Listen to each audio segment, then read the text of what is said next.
अस्सलाम वालेकुम। आज हम पढ़ेंगे इको 403 का lecture number 17 issues in unemployment.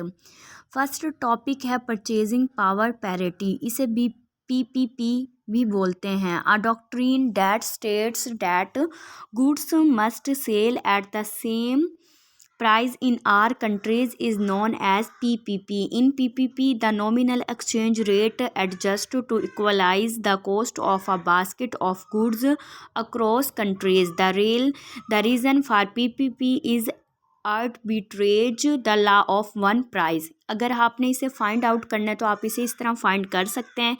PPP ये ई जो है ये शो कर रहा है नॉमिनल एक्सचेंज रेट को मल्टीप्लाई पी यानी कि price of one good equal है पी स्टार, यानी कि ये मतलब नीचे इन्हें बताया भी है कि कौन सा एलिमेंट किस चीज़ को शो करता है। E multiply P cost of a basket of domestic goods in foreign currency, cost of a basket of domestic goods in domestic currency, cost of a basket of foreign goods in foreign currency। जो P star है ये show करता है कि ये जो एक basket है उसकी क्या कॉस्ट है foreign goods in foreign currency.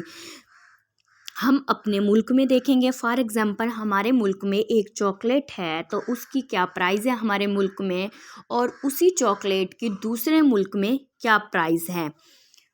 ये हो गई हमारी यानी कि गुड्स की फ़ॉरेन कंट्रीज़ में उसकी क्या प्राइस। देन हम देखेंगे कि फ़ॉरेन जो करेंसी है उसकी अगर हम उसे अपने मुल्क में यूज़ करें तो हम उससे कितनी गुड्स परचेज़ कर सकते हैं। PPP implies that nominal exchange rate between two countries equals the ratio of the country's price level।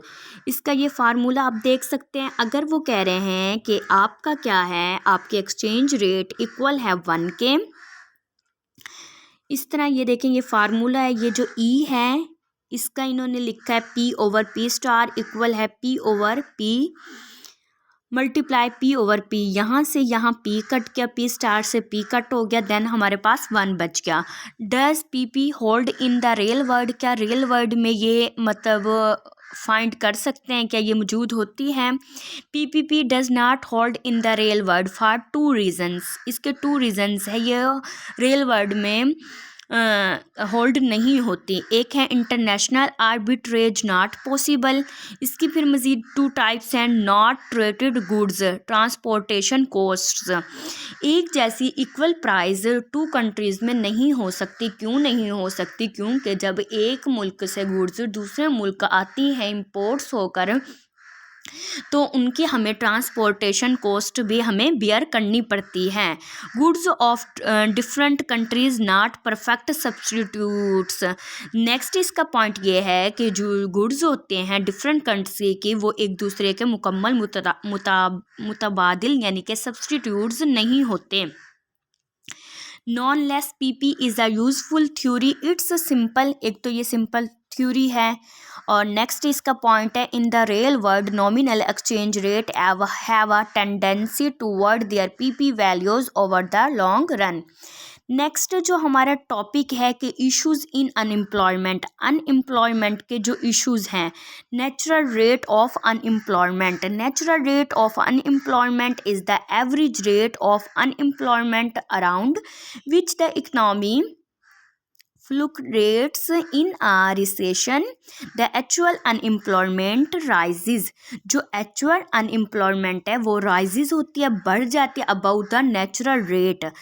रिकेशन ऐसा इकनॉमी का एक स्टेज होता है जिसमें क्या हो रहा होता है कि बहुत ज़्यादा अनएम्प्लॉयमेंट होती है, लोगों का रोज़गार क्या हो रहा होता है, बंद हो रहा होता है, और प्राइसेस इंक्रीज़ होने की वजह से चीज़ें लोग ज़्यादा परचेज़ नहीं करते। तो इसमें क्या होता है जो एक्चुअल अनएम्प्लॉयमेंट होती है वो रेज़ हो जाते हैं। इन्ना बूम बूम कहते हैं कि जब लोगों को रोज़गार मिल रहा हो, हमारी जो ग्रोथ है इकनॉमी की वो अच्छी हो रही हो और मज़ीद प्रोडक्ट्स बनाई जा रही हों, तो उसमें क्या होता है एक्चुअल अनएम्प्लॉयमेंट रेट्स फॉल हो जाता है बिलो द नेचुरल रेट। क्यों अनएम्प्लॉयमेंट रेट फॉल्स होगा? कि लोगों को रोज़गार मिलेंगे जिससे बेरोज़गारी में कमी होगी। A first model of the natural rate notations, इसमें इन्होंने कहा कि एल शो करेगा workers in labour force, E employed workers वो वर्कर्स जिनके पास जॉब है, यू इक्वल होगा अनएम्प्लॉयमेंट के और you over L unemployment rate के कितना किसी कंट्री में एग्जीक्यूट कर रहा है। नेक्स्ट है अजम्पशंस, कुछ हमने अजम्पशंस इसमें कर लेनी है। L is exogenous fixed during any given month, ये एस एफ और ये जो एस है ये मोस्ट इम्पोर्टेंट है for MCQs and for short question. S equal है fraction of employed workers that become separation from their jobs, ये वो वर्कर हैं जो क्या चाह रहे हैं, जो चाहते हैं कि अपनी जॉब को या ये चेंज कर लें या फिर छोड़ दें। Fraction of unemployment workers that finds jobs, जो एफ हैं ये वो वर्कर्स हैं जो चाह रहे हैं कि ये फाइंड कर लें जॉब को। Rate of jobs separation, F equal है rate of job finding. Transition between employment and unemployment, the steady state condition, the labor market is in steady state long run equilibrium if the unemployment rate it is constant, अगर ये rate constant होता है तो the steady state condition ये होगी इसकी, ठीक है।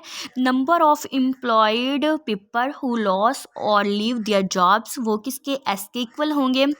Number of unemployment people who find jobs for MCQs is very important.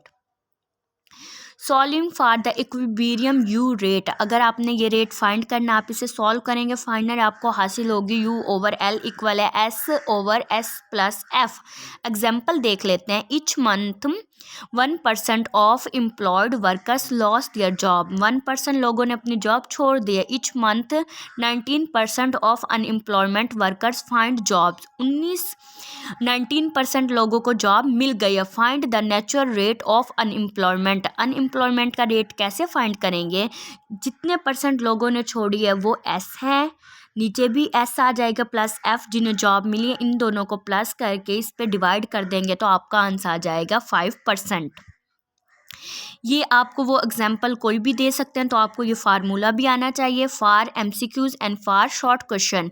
Policy implication, a policy that aims to reduce the natural rate of unemployment will successful only if it lowers और increase f, कि क्या किया जाए, या तो हम क्या कर दें जो हमारी अनएम्प्लॉयमेंट है उसे हम डिक्रीज़ कर दें या फिर हम क्या करें कि हम क्या कर दें एफ़ को हम क्या कर दें इंक्रीज़ करें। इस तरह हम इस पॉलिसी की इम्प्लीकेशंस कर सकते हैं। Why is there unemployment, unemployment क्यों है।